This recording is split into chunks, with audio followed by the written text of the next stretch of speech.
तो देखिए रेस्पिरेशन का मतलब है कि ग्लूकोज को हम ब्रेक डाउन कर रहे हैं ऑक्सीजन के प्रेजेंस में। अच्छा, और ये ग्लूकोज फिर टूटता किस चीज में है?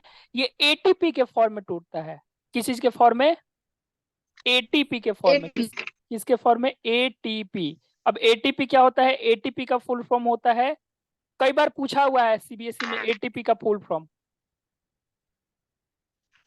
Adenosine, adenosine triphosphate, triphosphate. ये हमारे पास एटीपी का फुल फॉर्म है। किसका फुल फॉर्म है? एटीपी का। ठीक है। हाँ, कोई दिक्कत? अच्छा, नो ये सर। ये जो रेस्पिरेशन होता है ये कहाँ पे होता है? It takes place,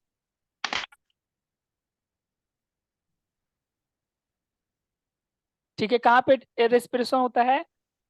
in inside mitochondria. कहाँ पे होता है? माइटोकॉन्ड्रिया। माइटोकॉन्ड्रिया में। कोई दिक्कत वाली बात? No sir. अच्छा, कभी आप रोड पे चल रही हैं और आपको कभी कुत्ता ऐसा दौड़ाया है पीछे से, मतलब एकदम, और आप दौड़ रही हैं और कुत्ता आपके पीछे पड़ गया? नहीं हुआ है? तो देखिएगा, अगर मतलब नॉर्मल सिचुएशन, मान लीजिए कि आप, एक आदमी है जो थका हारा एकदम, बेचारा थक हार करके चल रहा है अपने रोड पर, ठीक है।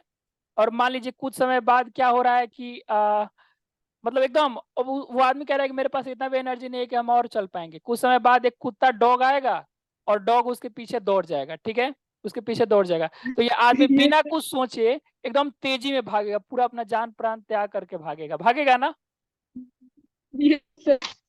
है ना?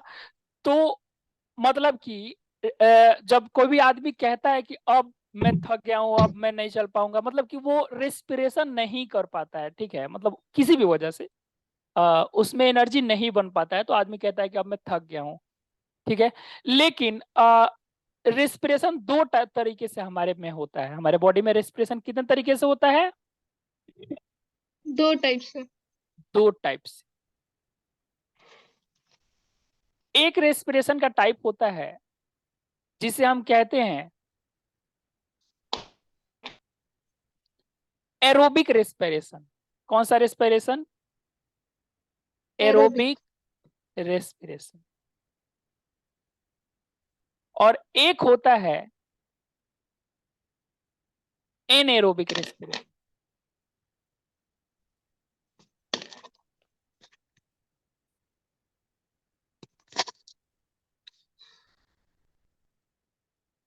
ठीक है।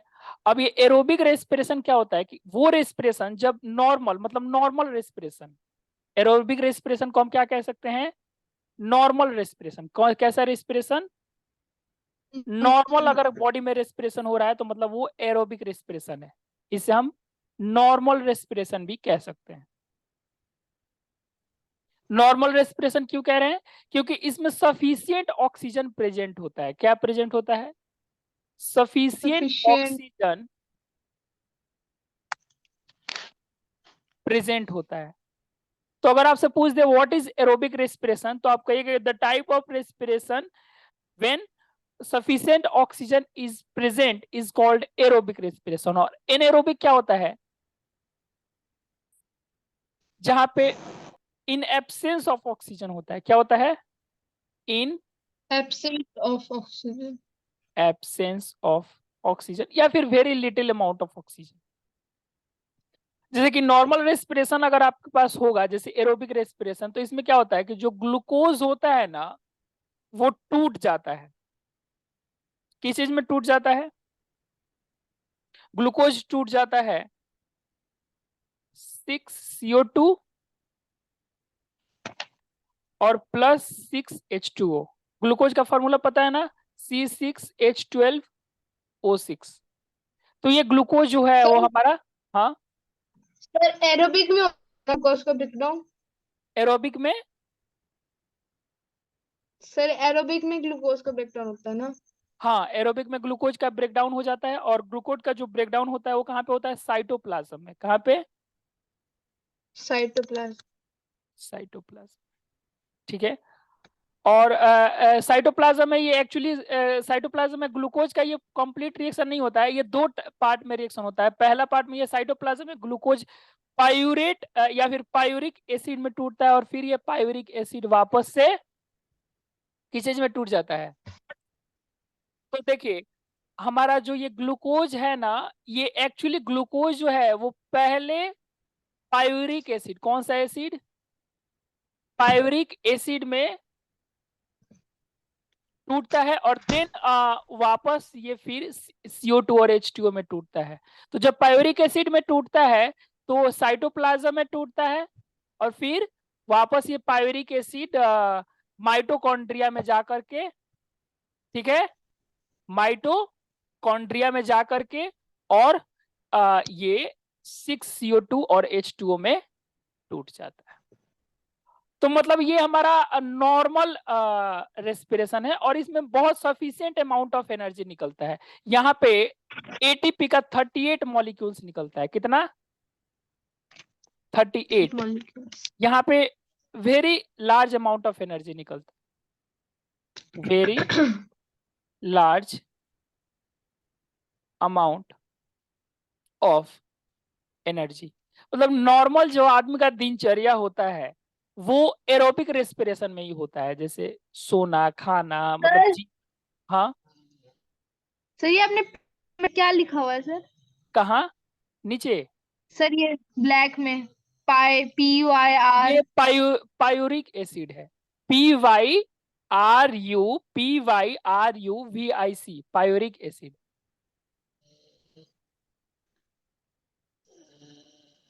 ठीक है अनु, कोई दिक्कत? Yes sir. तो ये नो सर। पायूरिक जो भी है, पायूरिक एसिड है वो है, और ये कहाँ पे बनता है, साइटोप्लाज्म में। कहाँ पे, PYRUVIC है, ठीक है, पायूरिक एसिड, ठीक है। और ये साइटोप्लाज्म में पहले ग्लूकोज पायूरिक एसिड में टूटता है, और फिर वापस वो माइटोकॉन्ड्रिया में जाकर के CO2 और H2O में, और इसमें very large amount of energy निकलता है। मतलब अच्छा खासा अमाउंट में एनर्जी निकलता है, किस में, एरोबिक रेस्पिरेशन में। और एरोबिक रेस्पिरेशन होगा तो कोई भी आदमी मतलब ऐसा फील नहीं होगा कि आप ऐसा, मतलब थकावट टाइप का, या फिर नहीं, नॉर्मल जैसा फील होता है वैसा होगा। ठीक है अनु।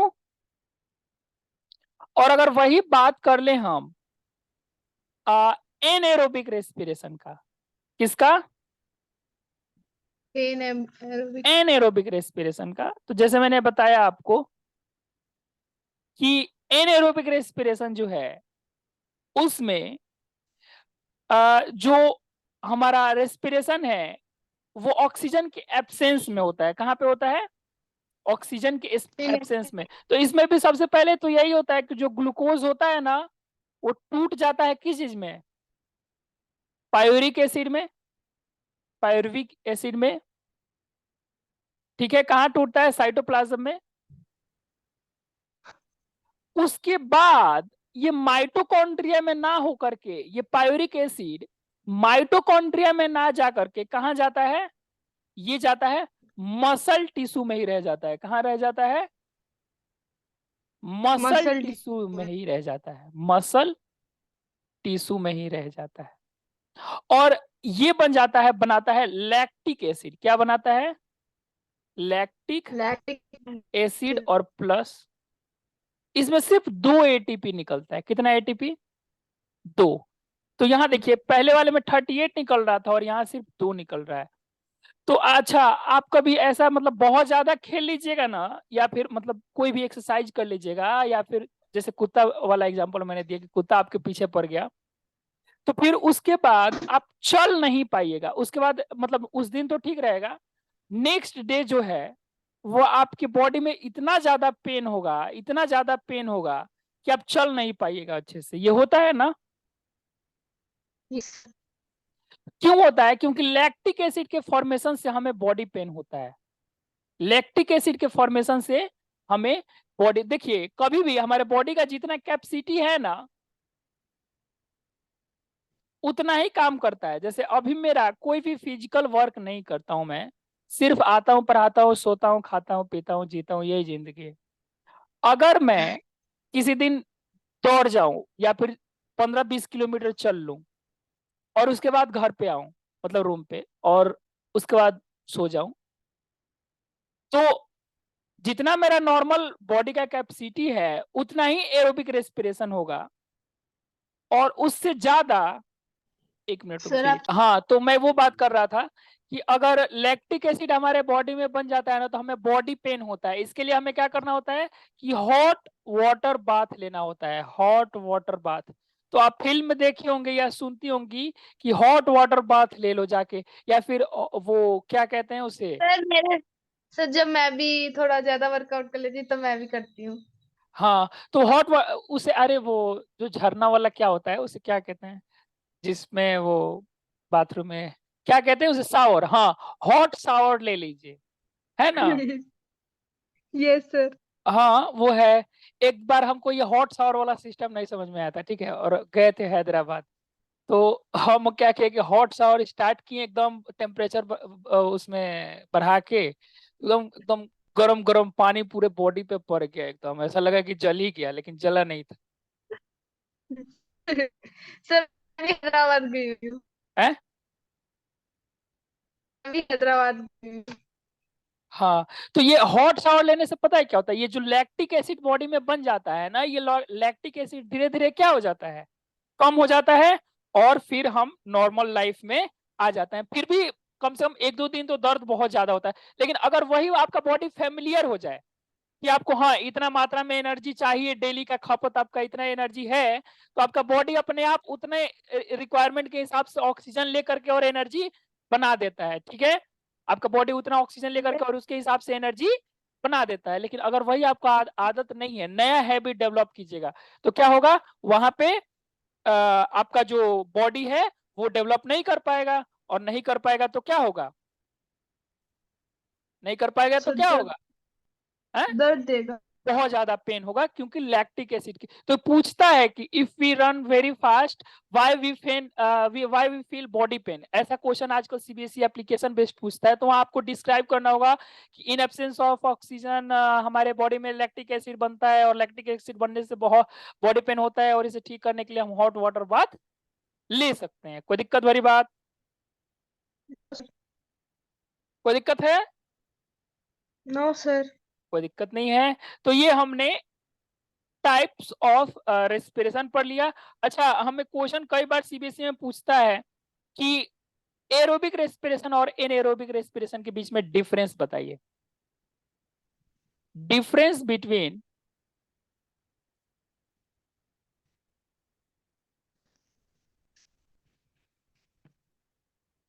एरोबिक एंड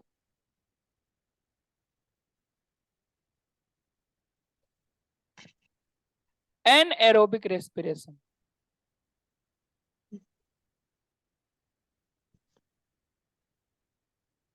ठीक है। Okay sir. 2 कॉलम बना लेंगे हम।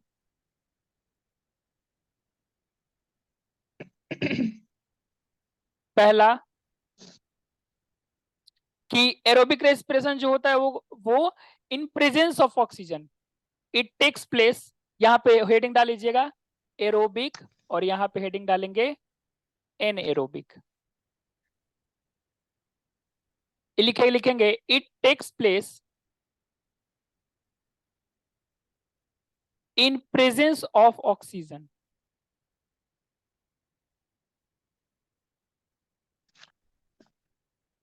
और यहां लिखेंगे it takes place in absence of, बाकी वगैरह ऐसे ही लिखेंगे same to same, absence of oxygen,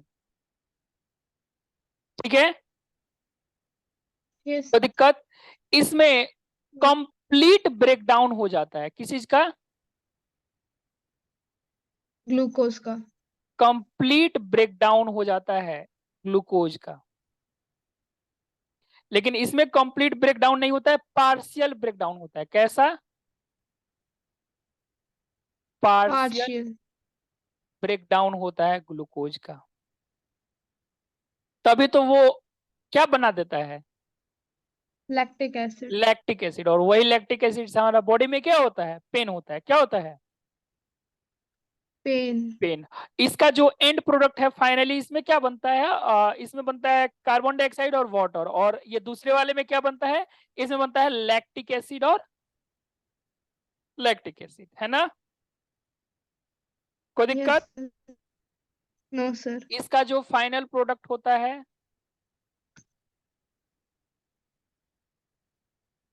वो क्या बनता है, वो बनता है CO2 एंड H2O। बाकी एटीपी तो बनता ही है।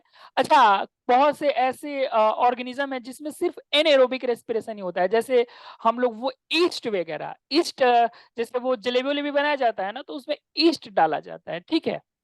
तो वो जो ईस्ट होता है वो क्या करता है कि एक तरीके का मतलब घर पे आपके वो बनता है, एक तरीके का हम लोगों के नो घर पे बनता था गुलगुल्ला, उसे बोला जाता था, मतलब रात को आटा सान के रख दिया जाता था और नेक्स्ट डे उससे बनाया जाता था, ठीक है?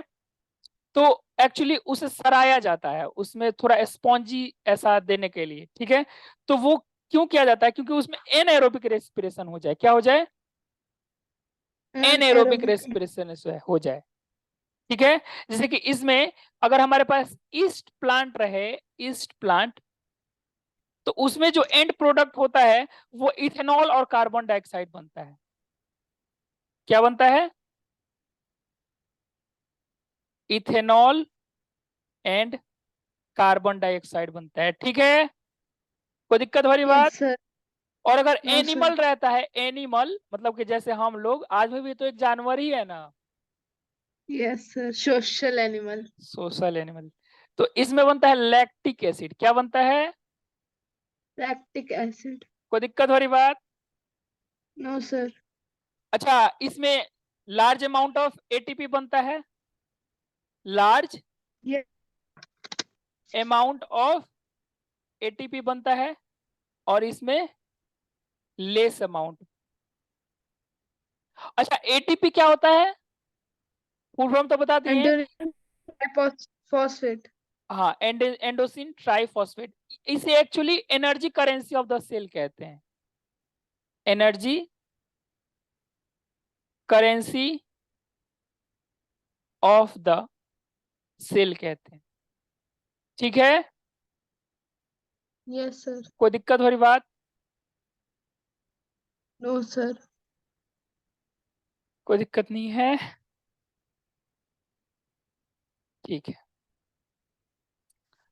अब नेक्स्ट आ जाइए, नेक्स्ट हमारे पास है रेस्पिरेशन इन प्लांट्स। अब हमें दो चीज पढ़ना है, रेस्पिरेशन इन प्लांट्स और रेस्पिरेशन इन एनिमल्स। क्या क्या पढ़ना है, रेस्पिरेशन इन प्लांट्स और रेस्पिरेशन इन एनिमल्स। कोई दिक्कत? तो नो आज सर। हम लोग पढ़ लेते हैं respiration in plants, respiration in animals कल पढ़ेंगे। चलिए, रेस्पिरेशन इन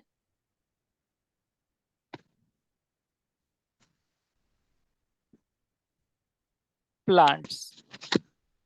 अब देखिए, प्लांट जो है वो भी रेस्पिरेशन करता है, ठीक है? हमने देखा था कि प्लांट में भी न्यूट्रिशन वाला प्रोसेस हो रहा था, तो न्यूट्रिशन वाला प्रोसेस हो रहा है तो रेस्पिरेशन सर वाला। प्लांट में ट्रीट करते हैं टमाटर के हेल्प से। हाँ, एस्टोमाटा, वो तो एस्टोमाटा के हेल्प से वो न्यूट्रिशन वाला सब प्रोसेस होता था, लेकिन रेस्पिरेशन जो होता है वो प्लांट कौन कहाँ कहाँ कर सकता है? सबसे पहला, रूट्स से भी रेस्पिरेशन कर सकता है, दूसरा स्टेम्स से भी रेस्पिरेशन कर सकता है, ठीक है? और तीसरा, लिप्स से भी रेस्पिरेशन कर सकता है, ठीक है? ये तीन चार जगह से प्लांट से यस। रेस्पिरेशन कर सकता है। अच्छा, प्लांट जो रेस्पिरेशन करता है ये डिफ्यूजन के प्रोसेस से करता है, कौन से प्रोसेस से?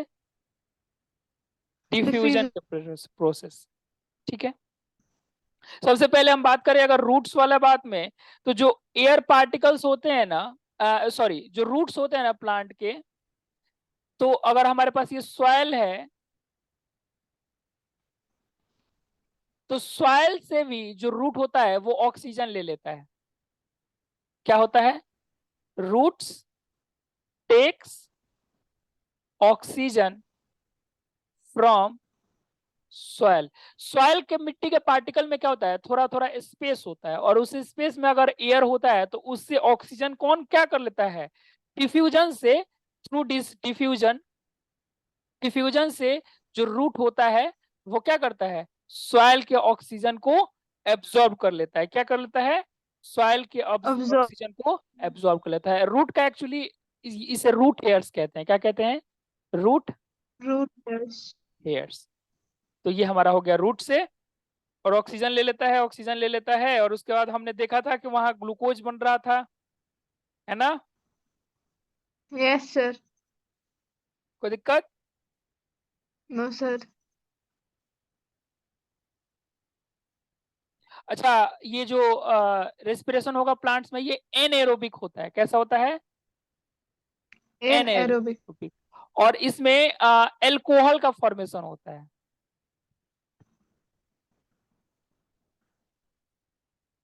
अब नेक्स्ट आ जाते हैं स्टीम। कई सारे टाइप के प्लांट्स आप देखे होंगे जिसमें ऐसे ऐसे उसमें छोटे छोटे बने होते हैं कुछ ना कुछ। इन्हें हम लेंटिकल्स कहते हैं। क्या कहते हैं, लेंटिकल्स। लेंटिकल्स। ये लेंटिकल्स क्या होते हैं, इससे गैसियस एक्सचेंज हो पॉसिबल होता है। स्टेम में लेंटिकल्स प्रेजेंट होता है जिससे गैसियस एक्सचेंज पॉसिबल होता है। क्या पॉसिबल होता है, गैसियस। एक्सचेंज। कोई दिक्कत। No sir. और इसी गैसियस एक्सचेंज से क्या होता है, ये अपना रेस्पिरेशन कर लेते हैं। ये भी डिफ्यूजन के प्रोसेस से ही करते हैं। कौन से प्रोसेस से, डिफ्यूजन। डिफ्यूजन के प्रोसेस से ही करते हैं। कोई दिक्कत वाली बात। No sir.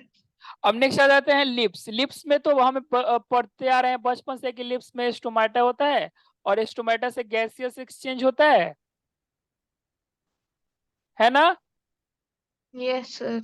और वहां से वो रेस्पिरेशन परफॉर्म कर लेता है। कोई दिक्कत। No sir. अच्छा, प्लांट जो होता है ना, वो दिन में भी रेस्पिरेशन करता है और रात में भी रेस्पिरेशन करता है।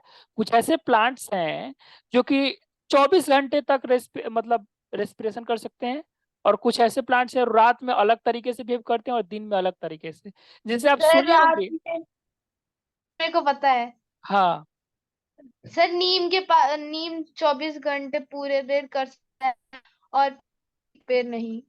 हाँ, तो आप सुनी होंगे कि पेड़ के नीचे कोई सो रहा है और सोते सोते मर गया, और लोग कहता है कि भूत वूत पकड़ के और मर गया, इस टाइप से, है ना। Yes sir. Yes sir. तो एक्चुअली जो रात में होता है वो रेस्पिरेशन उल्टा होता है, बहुत सारे, मोस्ट ऑफ द प्लांट्स। लेकिन कुछ एक्सेप्शन पे, जैसे पीपल हो गया, नीम हो गया, ये 24 घंटे तक मतलब प्योर ऑक्सीजन देते हैं। नहीं तो रात में क्या करते, दिन में क्या करते हैं कि ये CO2 लेते हैं और O2 देते हैं, और रात में क्या करने लगते हैं, ये O2 लेते हैं और CO2 देने लगते हैं। अब आप हमसे पूछिएगा कि तो फिर तो जितना ऑक्सीजन दिया उतना ऑक्सीजन तो ये ले लिया, यस तो फिर सर। फायदा क्या हुआ, फायदा ये हुआ कि रात में जो रेट ऑफ रेस्पिरेशन होता है वो बहुत लो होता है एज कंपेयर टू डे।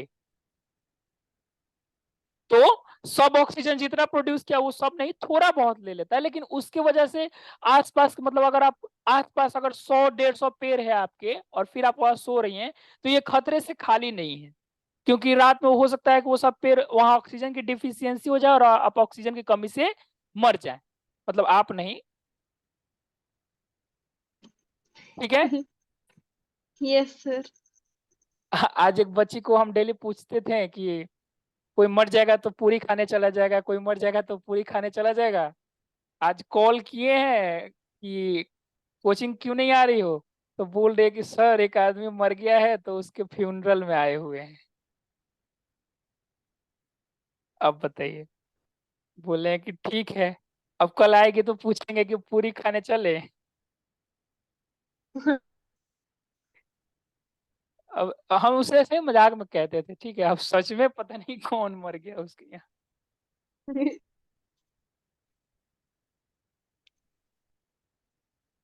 चलिए कोई नहीं, है ना। Yes sir. अब मरने वाले को कौन रोक सकता है। Yes sir.